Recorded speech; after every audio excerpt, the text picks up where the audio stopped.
The first hiking day has prepared me of what to expect. The epic views aren't given for free, I have to earn them. With an alternative road, there was a hard decision ahead of me.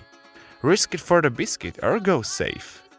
Keep watching and find out shortly.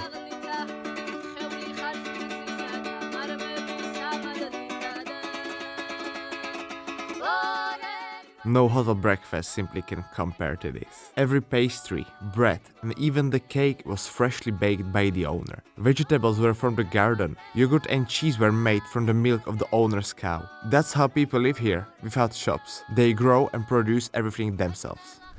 And off the second day, I go. Today I'm starting in Zabeshi. I'm gonna make my way up all the way to a village called Adishi. This is supposed to be like a shorter day, just 12 kilometers, but 1000 vertical meters. But there are two roads, upper one and the lower one. The lower one is easier and shorter, but the views aren't that great. The upper one is going all the way up to like 2700 meters, which means there will be a lot of snow. So I'm not sure if it's gonna be doable, but I will give it a go. I'm just gonna cross this river over here and I will see you all the way up when I get out of the forest.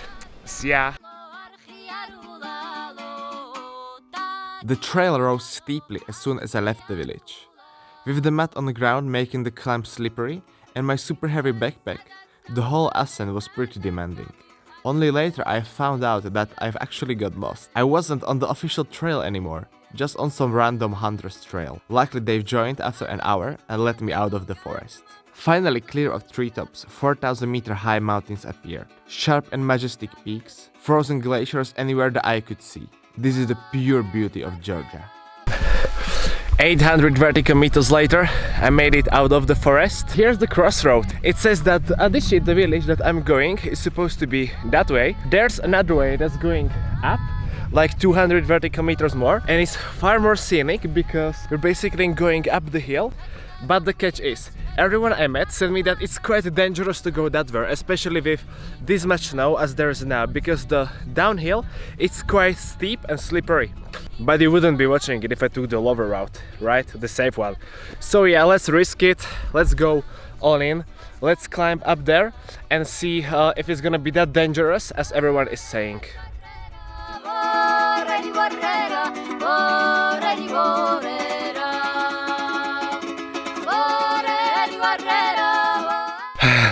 I need to catch my breath, set a quick pace to have enough time here because the weather sort of cleared up a little. I made it to the crossroad where there's the alternative road to Adishi. Small, really small hiking path, you see it down there? There isn't that much snow as I was afraid of. Follow me, I will show you around. At the beginning, the path had just a few centimeters of snow. As I continue, I gain altitude. Snow was getting progressively deeper. My low shoes were soaking wet after just a few minutes. My feet were cold as ice. What kept me going were the astonishing views. So, what do you think? Was it worth taking the upper pass? I mean, kinda yes. These sceneries are amazing. The weather has finally cleared up a little, so I can see all the mountains. It's that range.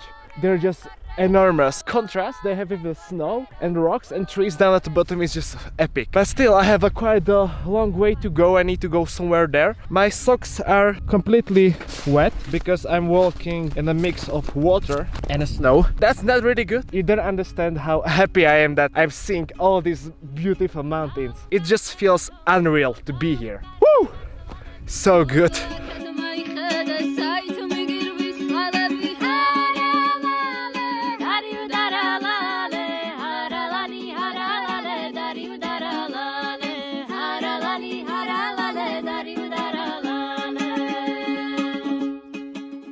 This is the point of the hike where I'll be just going downhill from now on, and it doesn't look that steep, so maybe it's gonna be a bit steeper down there, but so far so good. And tomorrow I'll be going to that saddle that's somewhere there. It again looks like it's full of snow, but we're prepared after tomorrow, right? I'm super cold for my feet. I hope it won't take that much because I'm really looking forward to have a dinner at the accommodation I'm having there. I'm gonna switch to a phone in case I'll fall. But yeah, see you at the guest house.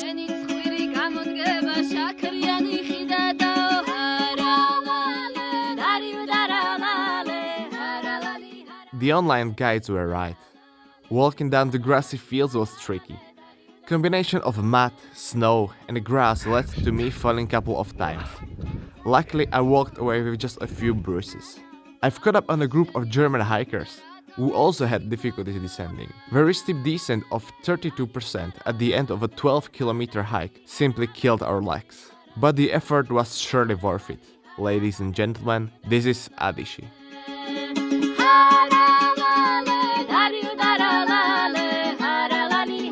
With population of only 60 people and no paved roads, it's the most remote village of the hike. This is epic. I've accommodated myself in my guest house. The problem is there's no heater. I think I'm gonna freeze to death in the night because it's gonna be like -2, -3 degrees. It's gonna be a tough night. But I went on a small stroll and I found the local cemetery and I found something strange. There aren't that many graves, but they have some kind of strange offerings there. I see a Fanta bottle, some cognac, a wine. I know, but Fanta? I mean, that wouldn't be strange if it was just one. If you look at this other grave of this guy, there are another plastic bottles that are by this grave. I don't know why are they doing this. Philip in the future will check it and we'll let you know. Hey, Philip from future here. After a bit of research, I found out what these drinks that are left on the graves in Georgia really mean. It's an old Georgian tradition where all the family members meet at the graves of the deceased ones and they're having like a feast there. They're bringing all sorts of drinks and food to the graves so they can have a shared meal there. So in result, it brings the family members and the deceased ones back together once again. They pour alcohol on the graves, they leave the food there, they also leave the bottles there, so that the deceased ones can have a feast even once the family members are no longer present at their grave. So that's the reason why you can find like bottles of alcohol and the remains of food at the graves throughout Georgia. And now let's go back to Adishi. So much traffic on these roads. Hello.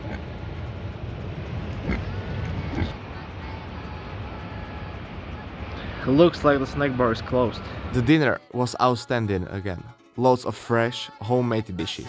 Dining here felt like a family reunion at the grandparents'. Everyone was super nice, talking and enjoying the traditional Georgian food. So the second day is over. The people were right about the steeper part. It was really steep, especially at the end. At the top, when it was like just a little bit steep, with the snow, it was just too slippery. I felt like 10 times at least. I'm with a group of Germans, they were just falling constantly like as I did. Luckily I was not alone. I had this amazing dinner and right now I'm just too tired to do anything. And if you're wondering why I'm in bed like this, the reason is that this accommodation is not providing us with a heater. It's like 10 degrees in this room right now, so I'm trying to warm myself at least this way. I think I'm gonna sleep like this. I'm so tired. I'll see you tomorrow.